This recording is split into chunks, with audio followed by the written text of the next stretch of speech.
ауданындағы жалпы орта білім беретін мектептің 7-ші сынып оқушысымын. Үздік экомектеп және экобалабақша аудандық кезеңіне Эко-әлем номинациясы бойынша бейнероликті ұсынамын.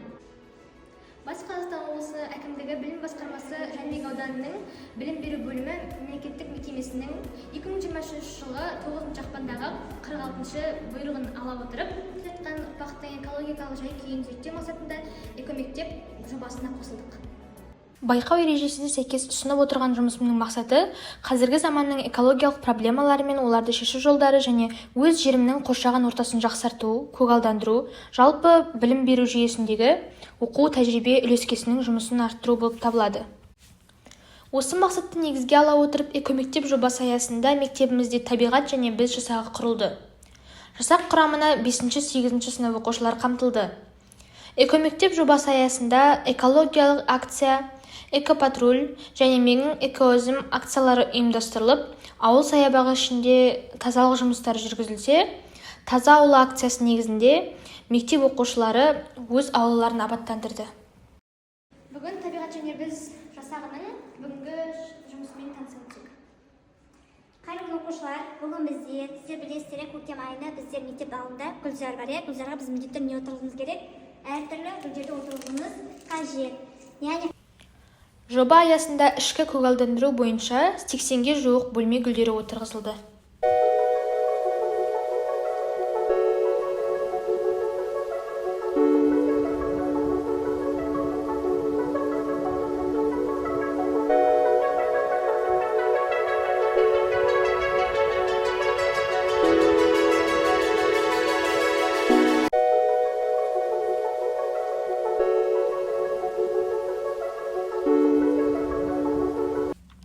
Мектебіміздің абаттандыру және көгалдандыруға арналған жұмыс жоспары бойынша сыртқы көгалдандыру жұмыстары жылда қарқынды жүзеге асып отырады.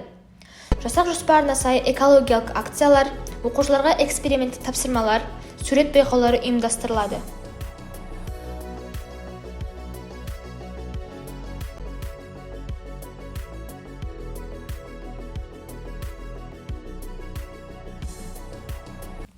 Табиғаттың бір бөлшегі құстар мен жануарларға деген қамқорлықты, мейірімділікті, оқушының бойына дарыту мақсатында құстарға қамқорлық отбасылық акциясына негізінде құстарға ұя жасақталып, ауылымыздың бөбекжайына орналастырылды.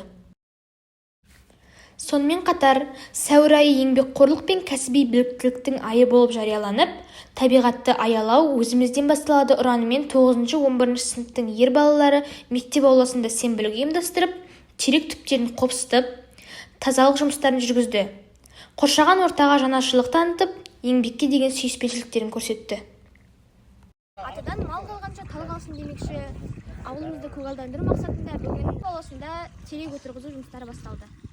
бүгінгі көгалдандыру жұмыстарын таныстырып өтсеңіз. Қайырлы күн. Жалпы тау округі бойынша елді мекенді абаттандыру және көгалдандыру жұмысы өте қарқынды деңгейде жүріп жатыр. Сәуір-мамыр айлары санитарлық аэрофлот вице-премьеріне байланысты жариялануына байланысты ауылымызды абаттандыру көгалдандыру жұмыстары жүргізілуде. Нақтырақ айтсақ, осы уақытқа дейін бірнеше сенбіліктер ұйымдастырылды. Оның ішінде ауыл ішін қоқыстардан тазарту, әрбір тұрғынның өз ауласын қыстан қалған қатты тазарту жұмыстары қарқынды жүргізілуде. Сонымен қатар бүгінгі сенбілік барысында ауданымыздан теректер әкеліп отырғызылуда. Нақты сан айтатын болсақ, 100 терек алынды. Қазіргі таңда бүгінгі күні сол 100 теректің 50 терегі мекемелерге бөліп беріліп, әр мекеменің ауласында егілу барысында. Сонымен қатар қалған 50 терек келесі сенбілікте жаппай терек егу республикалық сенбілігіне байланысты соған жоспарланып отыр қазіргі таңда. Жалпы ауылымыздағы бұл жұмыс қарқынды түрде белең алып келеді. Бұл өз тарапынан еліміздің, ауылымыздың жасылдануына, гүлденуіне керемет септігін тигізеді деген сенімдеміз.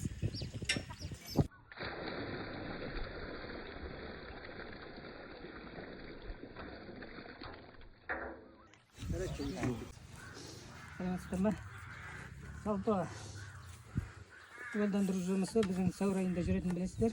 Осы уақытта жүріп жатқан жұмыстар ғой. Жасыл ел, болашақ Қазақстан.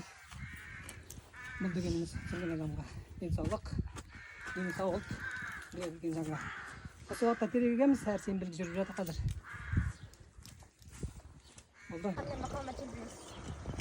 бүгін еккен терең, ертең көлеңкең. Табиғатты бүлдірмей сақтап, келешек ұрпаққа тоздырмай, байлығын ортатпай жеткізу үшін барлық жұмыс істеген абзал. Себебі табиғат тағдыры адам тағдыры.